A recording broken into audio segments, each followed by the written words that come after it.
Compañeras, compañeros presentes. El, en el día de hoy les presentaré el análisis del líquido cefalorraquídeo.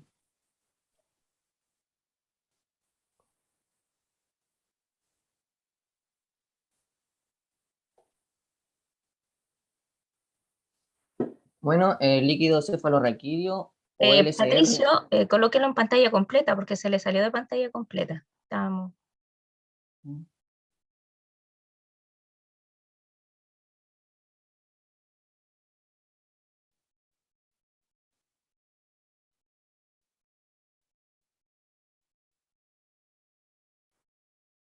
Ahí sí.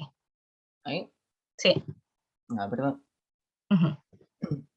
El líquido cefalorraquídeo o LCR es un ultrafiltrado de plasma contenido en los ventrículos del cerebro, en los espacios subaracnoideos del cráneo y la columna. Este líquido está compuesto mayoritariamente por agua, también por analitos como sodio, magnesio, cloruro. También está constituido por una pequeña cantidad de proteínas y una muy baja cantidad de eritrocitos y leucocitos en sus diferentes estadios. Además, el volumen de LCR en un adulto se estima aproximadamente en unos 150 ml, con una distribución de 125 ml dentro de los espacios subaracnoideos y 25 ml dentro de los ventrículos. El, el LCR es secretado principalmente por el plexo coroideo que, que, que su secreción varía de un individuo a otro, normalmente entre 400 y 600 ml por día. Esta secreción constante contribuye a completar la renovación del LCR de 4 a 5 veces en un periodo de 24 horas. Bueno, como se dijo, el LCR es producido principalmente por el plexo coroideo, que es un epitelio cuboidal que se encuentra en los ventrículos laterales. Este epitelio cuboidal simple es altamente especializado, continuo con células ependimarias que recubren los ventrículos del cerebro. Este epitelio cuboidal simple rodea grupos de capilares fenestrados, creando una barrera sangre-LCR que permite la filtración del plasma, por lo tanto, una correcta composición del líquido cefalorraquídeo. Esta barrera que se produce entre sangre y LCR no permite el paso de sustancias grandes como células y proteínas, mientras que los iones y las moléculas pequeñas como las vitaminas y los nutrientes pueden pasar al LCR con relativa facilidad. También se permite el paso de agua a través del epitelio del plexo coroideo a través de los canales epiteliales AQP1. Existe, por tanto, un transporte activo entre la sangre, LCR y cerebro, lo que da lugar a que existan concentraciones diferentes de sustancias en cada lugar. Por otro lado, los electrolitos como el sodio, magnesio y cloruro están más concentrados en el LCR que en el plasma, mientras que el bicarbonato, glucosa y urea están menos concentrados. Por otra parte, las proteínas solo pasan al LCR en cantidades muy pequeñas. Por lo tanto, numerosas enfermedades que alteran la barrera hematoencefálica cambian la composición del LCR. Por ello es importante su estudio y con frecuencia determinante en el diagnóstico de infecciones meningias, enfermedades desmielinizantes y hemorragias. ¿Cómo es la circulación del LCR? Esta circulación es de forma pulsátil, dada por las arterias coroideas. El LCR producido por el plexo coroideo en los ventrículos laterales, como se dijo, fluye de manera pulsátil correspondiente a la onda de pulso sistólico en las arterias coroideas y viaja hacia el tercer ventrículo a través del agujero de Monro.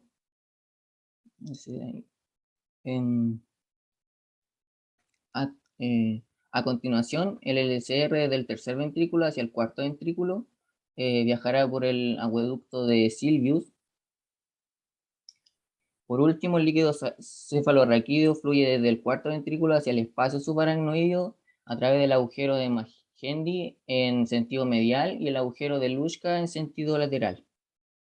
Finalmente, el LCR fluye sobre la superficie del cerebro y baja a lo largo de la médula espinal mientras se encuentra en el espacio subaracnoideo. Entre las funciones más importantes del LCR se encuentran de apoyo. El LCR soporta el peso del cerebro estimado en 1500 gramos y lo suspende la flotabilidad neutra hasta un peso neto de aproximadamente 25 gramos. También cumple una función de amortiguación, ya que protege el cerebro de daños durante un traumatismo cráneoencefálico. De lo contrario, incluso un golpe menor en la cabeza resultaría en una lesión cerebral grave. De homeostasis, mantiene la temperatura estable del sistema nervioso central. Los componentes bioquímicos y los electrolitos mantienen la presión osmótica responsable de la presión normal del LCR. Y los productos de desechos bioquímicos se difunden en el LCR y se eliminan a medida que el líquido cefalorraquídeo se reabsorbe a través de granulaciones aracnoideas hacia la circulación venosa. De nutrición, ya que contiene glucosa, proteínas, lípidos y electrolitos. Además cumple una función inmune al contener inmunoglobulinas y células mononucleares. Bueno, en esta imagen se ve un poco mejor el epitelio especializado que hablaba anteriormente del plexo coroideo, el que produce el LCR. Como requisito de toma de muestra, este examen no requiere ayuno. Además, se debe presentar un consentimiento informado y es posible que el médico recomiende una tomografía computarizada o una resonancia magnética para determinar si el paciente tiene algún hinchazón anormal en el cerebro o alrededor de este. En este procedimiento, este procedimiento de toma de muestra consiste en la realización de una punción lumbar. Esta técnica consiste en la extracción de una muestra de LCR entre las vértebras L3 y L4, o también puede ser entre L4 y L5. Antes del procedimiento, el paciente se debe recostar de costado, con las rodillas flexionadas hacia el pecho, o bien sentado en una superficie estable e inclinado hacia adelante. Además, se debe lavar la espalda con un jabón antiséptico o yodo y después cubrirlo con una sábana estéril. Durante el procedimiento se debe inyectar un anestésico local un anestésico local en la espalda lumbar para adormecer el sitio de punción antes de introducir la aguja. Se introduce una aguja delgada o un trocar, esta delgada y hueca entre las dos vértebras inferiores, entre L3 y L4 o L4 y L5, a través de la membrana que recubre la médula y dentro del canal espinal. Se mide se debe medir la presión del líquido cefalorraquídeo y se retira una pequeña cantidad de líquido y se mide la presión nuevamente. Además, se debe recoger entre 1 o 2 ml de LCR en la cantidad de tubos estériles que se estime conveniente. Normalmente son 4. Después se retira la aguja y se cubre el sitio de la punción con un vendaje. Por lo general, el procedimiento dura aproximadamente 45 minutos. Es recomendable que el paciente se recueste unos minutos luego del procedimiento. Entre los materiales más destacables de esta toma de muestra se encuentra la lidocaína del 1%, que su función es la del anestésico local, jeringa de 3 ml, agujas calibre 20-25, trócares de punción lumbar calibre 20 o calibre 20 o 22, 4 tubos de ensayo de plástico estériles y un manómetro de medición de presión del LCR. El contenedor para esta muestra debe ser tubos estériles con capacidad de 0,5 a 4 ml, enumerándolos según el orden de la obtención de la muestra. No se debe enviar el primer tubo a bioquímica porque puede aparecer sangre procedente del pinchazo e inducir el error de pensar que se trata de una hemorragia. Y este tubo para bioquímica, al igual que hematología, debe contener entre 0,5 a 1 ml de LCR. La conservación y transporte de esta muestra es, una vez obtenido, debe ser analizado lo más pronto posible. En caso contrario, Se debe conservar refrigerado para el recuento celular y congelado entre 2 a 5 grados Celsius para las pruebas químicas y serológicas. Como criterio de rechazo se encuentra, se debe rechazar una muestra si no está identificada correctamente, si el volumen de la muestra es menor de 1 ml, sobre todo para muestras bacteriológicas. También se rechaza si la muestra ya con un tubo con tapa de algodón, muestra en tubo con anticoagulante y muestra con más de 72 horas de extracción. Los valores de referencia del LCR. Bueno, el LCR tiene un aspecto transparente y un color incoloro normalmente. En caso de obtener un líquido xantocrómico, es decir, un líquido anaranjado o con sobrenadante rosado, no quiere decir que existe una presencia de productos de degradación de glóbulos rojos. Si es más anaranjado, es probable que el LCR o la muestra esté sufriendo hemólisis. En cambio, si está más amarilla, nos indica que puede haber presencia de bilirruina. También en caso de encontrar una muestra con aspecto turbio o sanguinolento, podemos inferir que el paciente está sufriendo una hemorragia cerebral o que la punción fue traumática. Por otro lado, si tiene un aspecto lechoso, nos indica que hay un aumento de proteínas y lípidos. Además, puede ser indicativo de una infección por presencia de glóbulos blancos. En el LCR, la glucosa tiene una concentración normal en adultos entre 40 a 70 miligramos por decilitro y una concentración menor a 40 miligramos por decilitro nos puede indicar que existe una infección bacteriana. Las proteínas totales en adultos se encuentran entre 15 y 40 miligramos por decilitro. Un valor anormal sería mayor a 50 miligramos por decilitro y esto podría ser un indicador de que hay un daño agudo o un daño severo en la barrera hematoencefálica. También la albúmina se encuentra en adultos entre 11 a 35 miligramos por decilitro. Por otro lado, la presión del LCR en adultos está entre 90 y 180 milímetros de mercurio. El volumen total en adultos es de 90 a 150 ml. El pH fluctúa entre 7,4 y 7,5.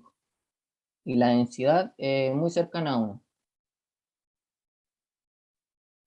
Como metodologías de laboratorio para determinar glucosa, existe un sistema enzimático para determinar glucosa en LCR por método cinético de punto final. El fundamento de este método consiste en que la glucosa reacciona con el reactivo enzimático que contiene una mezcla de las enzimas glucosa oxidasa y peroxidasa. En la primera etapa, la glucosa es oxidada por la glucosa oxidasa y se va a formar ácido glucónico más peróxido de hidrógeno. Posteriormente, en una reacción mediada por la peroxidasa, esta reacciona con el 4-fenolaminogenazona y el 4-hidroxibenzoato, formando un compuesto coloreado que es la quinonimina roja, con un máximo de absorción a 505 nanómetros en cantidad directamente proporcional. Esta cantidad es directamente proporcional a la cantidad de glucosa presente en la muestra. Por otro lado, el método se debe realizar lo más pronto posible al obtener la muestra. Sin embargo, se puede conservar hasta 3 días entre 2 a 10 grados Celsius o 5 horas a 20 y 25 grados Celsius. Los valores de referencia en adultos es de 40 a 70 miligramos por decilitro y la linealidad del método es hasta 500 miligramos por decilitro. Por otra parte, para determinar las proteínas en LCR, esta determinación es muy útil, ya que sirve para evaluar la permeabilidad de la barrera hematoencefálica en muchas enfermedades inflamatorias o infecciosas del sistema nervioso central, como ocurre en las meningitis bacterianas, virales o de otros orígenes, como por ejemplo una esclerosis múltiple o una hemorragia cerebral. Otros desórdenes ocasionan una producción anormal de proteínas dentro del sistema nervioso central, como las enfermedades desmielinizantes. Bueno, el fundamento de este método consiste en que las proteínas presentes en la muestra reaccionan en un medio ácido con el complejo rojo de pirogalol molibdato, originando un nuevo complejo coloreado que se cuantifica espectrofotométricamente a 600 nanómetros. Los reactivos provistos por el kit son el reactivo A. Esta es una solución estabilizada de rojo de pirogalol a 0,1 milimol por litro, molibdato de sodio a 0,1 milimol por litro, en buffer succinato en 50 milimol por litro. Y una solución estándar contiene una solución de albúmina 100 miligramos por decilitro. Además, se debe tener precaución, ya que estos reactivos se deben mantener entre 2 a 10 grados Celsius y el reactivo A debe cuidarse de la luz. En caso de que las muestras sean turbias, se recomienda centrifugarlas. En caso de los interferentes más reconocidos son la hemólisis y algunas drogas. La conservación y transporte puede conservarse 3 días refrigerado entre 2 a 10 grados Celsius o 3 meses congelado a menos 20 grados Celsius. Por otro lado, el inserto nos da una forma de calcular la concentración de proteínas. Los valores de referencia van entre 15 a 45 miligramos por decilitro. La sensibilidad del método es de 0,5 miligramos por decilitro y la linealidad es hasta 150 miligramos por decilitro de proteínas. Además, para determinar albúmina, existe una prueba turbidimétrica in vitro para la determinación cuantitativa de albúmina en LSR y suero o plasma humano. Además, la gracia que tiene medir albúmina es que es una proteína de referencia ideal para la función de la barrera hematoencefálica, ya que se sintetiza únicamente fuera del cerebro y por lo tanto proporciona una excelente medida de las proteínas que atraviesan esta barrera. El principio de esta técnica es de inmunoensayo turbidimétrico mejorado con partículas o PETIA, en la cual participan unas partículas reforzadas con látex recubiertas con anticuerpos antialbúmina humana en el reactivo que se aglutinan con la albúmina humana en la muestra de LSR. Durante esta fase de incubación se forma un complejo antígeno-anticuerpo. Por lo tanto, el grado de turbidez que se produce causado por el agregado se puede determinar turbidimétricamente entre 700 y 340 nanómetros y es proporcional a la cantidad de albúmina en la muestra. Cuanto mayor sea la concentración de albúmina, mayor será la turbidez. Además, existe una determinación de fracciones proteicas que sirven para evaluar la integridad de la barrera hematoencefálica. Esta se determina el índice de albúmina, para lo cual se divide el contenido de albúmina del LSR en miligramos por decilitro versus el contenido de albúmina sérica en gramos por decilitro. Si este índice es menor de 9, representa una barrera intacta. Si el índice,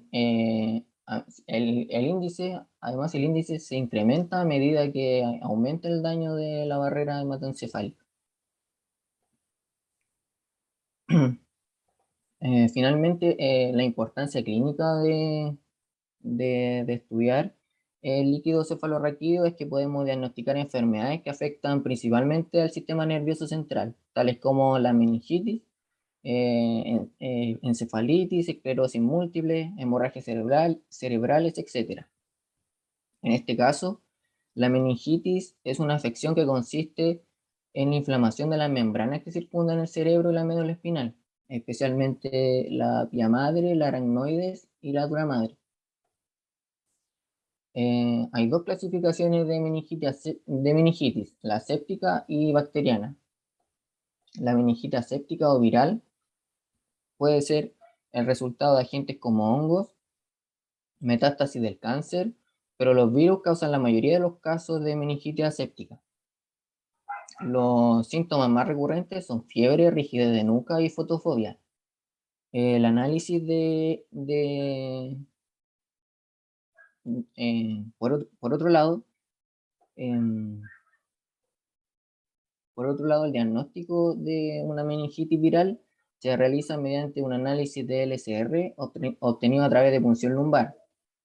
El análisis de PCR viral del LCR es útil para diagnosticar la meningitis viral. El tratamiento para esta enfermedad suele ser de apoyo, controlando la fiebre y el dolor. Por otro lado, la meningitis bacteriana tiene una incidencia mucho menor que la meningitis aséptica, pero esta es más grave. Los síntomas contiene los mismos síntomas que una meningitis viral, pero además tiene síntomas aún más graves como alteración del estado mental, convulsiones, etc. El diagnóstico también es posible a través de una punción lumbar. El LCR suele tener un aspecto turbio, con un nivel bajo de glucosa y una tinción y un cultivo de gram positivos. Los pacientes que se presume que tienen meningitis bacteriana deben recibir de inmediato un tratamiento con antibióticos de amplio espectro para prevenir el deterioro clínico. Además, existe la posibilidad de valorar signos de meningitis en el paciente para detectar una irritación meningia. Esto nos indica que la rigidez de la nuca o cuello rígido es el signo patognomónico de la irritación meningia y aparece cuando el cuello resiste la flexión pasiva. Se describen dos signos, el signo de Kerning y el signo de Brudzinski. El signo de Kerning se busca con el individuo en decúbito dorsal y el profesional flexiona el muslo sobre el abdomen con la rodilla en flexión. Los intentos de extensión pasiva de la rodilla desencadenan dolor en caso de haber irritación meningia.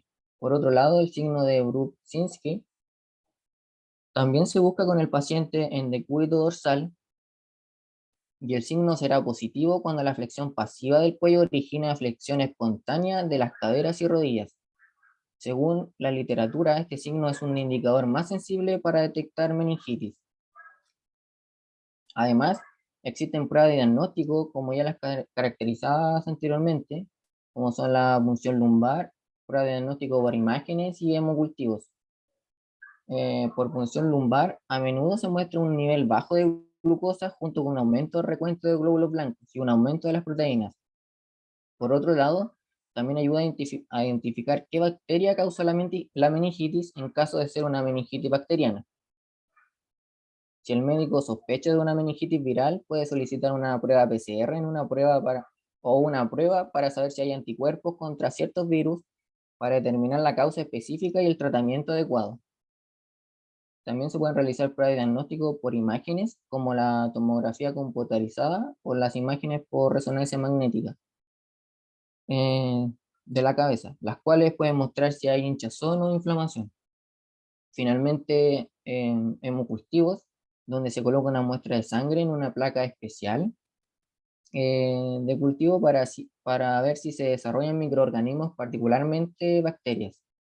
También se puede colocar una muestra en un portaobjetos y teñirla por ejemplo, con tinción de Gram y luego estudiarla con un microscopio para ver si hay bacterias presentes. Otra enfermedad que está ligada con el SR es la esclerosis múltiple. La esclerosis múltiple es una enfermedad del cerebro y la médula espinal que puede provocar discapacidad. Esta enfermedad consiste en que el sistema inmune ataca la vaina de mielina que recubre las fibras nerviosas, causando problemas de comunicación entre el cerebro y el resto del cuerpo. Con el tiempo, la enfermedad puede causar el deterioro o daño permanente de los nervios. Los signos y síntomas de la esclerosis múltiple varían mucho según la magnitud de la lesión de los nervios, donde algunas personas con esclerosis múltiple grave pueden perder la capacidad de caminar sin ayuda o de caminar por completo. Para diagnosticar esclerosis múltiple, todavía no existen pruebas específicas, pero se recomienda la realización de una punción lumbar, ya que una muestra de LCR nos puede indicar anomalías en los anticuerpos que están asociados con la esclerosis múltiple. También la punción lumbar nos va a ayudar a descartar si existen infecciones u otras enfermedades con síntomas parecidos a los de la esclerosis múltiple. También se puede realizar una resonancia magnética que puede revelar zonas de esclerosis múltiple o lesiones en el cerebro y la médula espinal. Por otro lado, existe la hemorragia cerebral. Esta hemorragia cerebral o sangrado en el cerebro puede ocurrir debido a un accidente, un tumor cerebral o presión arterial alta causada por condiciones de salud congénitas o de otro tipo. Esta hemorragia cerebral puede reducir el suministro de oxígeno al cerebro, creando una presión adicional al cerebro y matar las células cerebrales. La hemorragia cerebral puede ocurrir dentro del cráneo, pero fuera del tejido cerebral. En el caso de una hemorragia cerebral dentro del cráneo, pero fuera del tejido cerebral, el sangrado puede ocurrir en cualquier lugar entre las membranas o las meninges. Por lo tanto, si ocurre un sangrado epidural, este será entre el hueso del cráneo y la dura madre. Un sangrado subdural será entre la dura madre y la membrana aracnoidea, y un sangrado subaracnoideo será entre la membrana aracnoidea y la pía madre. Por otra parte, pueden ocurrir dos tipos de hemorragias cerebrales dentro del tejido cerebral en sí, que son la hemorragia intracerebral y la hemorragia intraventricular. La hemorragia intracerebral ocurre principalmente en los lóbulos, en el cerebelo, la protuberancia y el tronco encefálico. Y la hemorragia intraventricular ocurre principalmente en los ventrículos laterales, donde se produce el LCR, que son áreas o cavidades específicas del cerebro. Los síntomas más recurrentes de esta enfermedad son dolor de cabeza, debilidad o entumecimiento en brazos y piernas, náuseas o vómitos, pérdida de conciencia, etc. Finalmente, para diagnosticar esta afección, también se practican las técnicas de punción lumbar y resonancia magnética. Bueno, aquí coloqué algunas referencias. Gracias por su atención. Bien, muchas gracias, Patricio.